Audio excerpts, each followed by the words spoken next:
तरीके से एक मुख्यमंत्री है असम के, वो भी इसी तरीके से जहर उगल रहे हैं, जिनकी जगह जेल में होनी चाहिए, उन्हें गिरफ्तार करना चाहिए। जी हाँ, हम बिल्कुल बात कर रहे हैं, आप समझ गए, वो कोई और नहीं, असम के मुख्यमंत्री सीएम हेमंता बिस्वा शर्मा साहब हैं, जो एक समुदाय के खिलाफ नाम लेकर बोलते हैं कि मुसलमानों को परेशान करो, मुसलमानों को जलील करो, मुसलमानों को बेचैन करो, और उनको जो है दरअसल इतना परेशान करो कि राज्य छोड़कर भाग जाए। वो राज्य, वो देश जैसे यूं मानो कि उनके बाप का है, उनके नाना ने लिखा कर रखा है।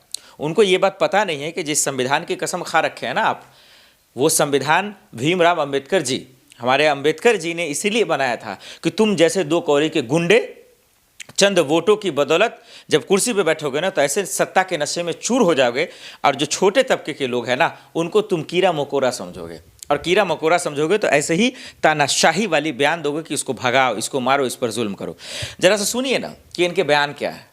एक मुख्यमंत्री प्रदेश का कह रहा है कि मुसलमानों को भगाओ, मुसलमानों पे जुल्म करो, उन पर अत्याचार करो, ताकि वो राज्य छोड़कर भाग सकें। वो ये भी कहता है कि दरअसल अगर वो 5 रुपये लेता है, 5 रुपये तो 4 रुपया दो रिक्शे वाले, मुस्लिम रिक्शा वाले, तो ताकि उनको परेशानी सा महसूस हो, बेबसी सा महसूस हो, और उनको जितना तकलीफ महसूस होगा हम उतने खुश होंगे, हमें उतना आनंद आएगा। ये बेशर्म मुख्यमंत्री जिसकी कोई जगह नहीं। मैं प्रधानमंत्री जी से, अमित शाह जी से और बीजेपी के हाईकमान से मैं अपील करना चाहता हूँ, अनुरोध करना चाहता हूँ, गुजारिश करना चाहता हूँ कि बराए मेहरबानी, आपके पास एक से बढ़कर एक नेता होगा, एक से बढ़कर एक मंत्री होगा, एक से बढ़कर एक विधायक होंगे, उनको दे दीजिए सीएम पद। ऐसे लोगों को मत देखिए जिनके दिमाग में नफरत भरा हो, जिसके मस्तिष्क में नफरत भरा हो, जिसके जेहन में कूट कूट कर नफरत की बू आ रही हो। उन लोगों को कम से कम इस चीज़ से हटा दीजिए, इस फील्ड से हटा दीजिए, क्योंकि इसकी जगह फिलहाल तो नहीं है। वही सवाल ये है कि असम के मुख्यमंत्री जी ऐसा क्यों कर रहे हैं? सिर्फ चंद वोटों के लिए क्या? ताकि हिंदू मुसलमान हो सके क्या? जो हिंदू वोट बैंक है वो खुश हो जाए, मुसलमान वोट बैंक है वो नाराज हो जाए और वो जीत जाए, फिर से सत्ता में आ जाए, कुर्सी। कितने दिन के लिए रहोगे? खुदा ने, भगवान ने कितने दिन की जिंदगी दी है? 70 से 80 साल, 90 साल, कितना जी लोगे? फिर उसके बाद तो कोई ना कोई और उस कुर्सी पे आएगा।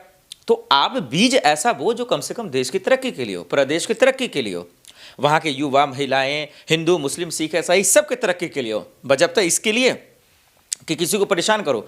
ये बयान जो सीएम हेमंता साहब दे रहे हैं वो इतना घिनौना है, इतना घटिया है, इसकी जगह हमारे समाज में नहीं है। इसीलिए मैं मोदी जी, अमित शाह जी, पार्लियामेंट चल रहा है, तमाम लोग अभी तमाम सांसद भी हैं, और मुझे तो ताज्जुब लगता है कि आज भारत के हिंदुस्तान के लोगों ने, इस मुल्क में रह रहे नागरिकों ने कैसे सांसदों को चुन लिया है जिनको देश की कोई फिक्र ही नहीं है, देश का चिंता ही नहीं है, कि कोई भी जहरीले बयान दे रहा है, कोई भी नफरती बयान दे रहा है, उन पर कोई एक्शन ही नहीं करते हैं।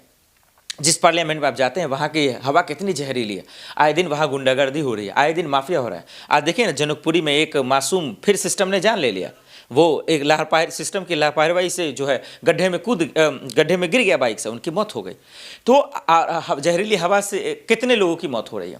आप उसी थोड़ा सा दूर चले जाइए, एमपी में जहरीली पानी पीकर कितने लोगों की मौत हो गई। सिस्टम लगातार लोगों की जान ले रहा है, लेकिन सिस्टम बनाने वाले लोग, कानून व्यवस्था बनाने वाले सांसद, वो उसी पार्लियामेंट में बैठ रहे हैं, लेकिन उन्हें कोई फिक्र नहीं, उन्हें कोई चिंता नहीं है। बस उन्हें इस बात की चिंता है कि हम किस तरीके से कंट्रोवर्सी में आ जाए हिंदू मुसलमान कर।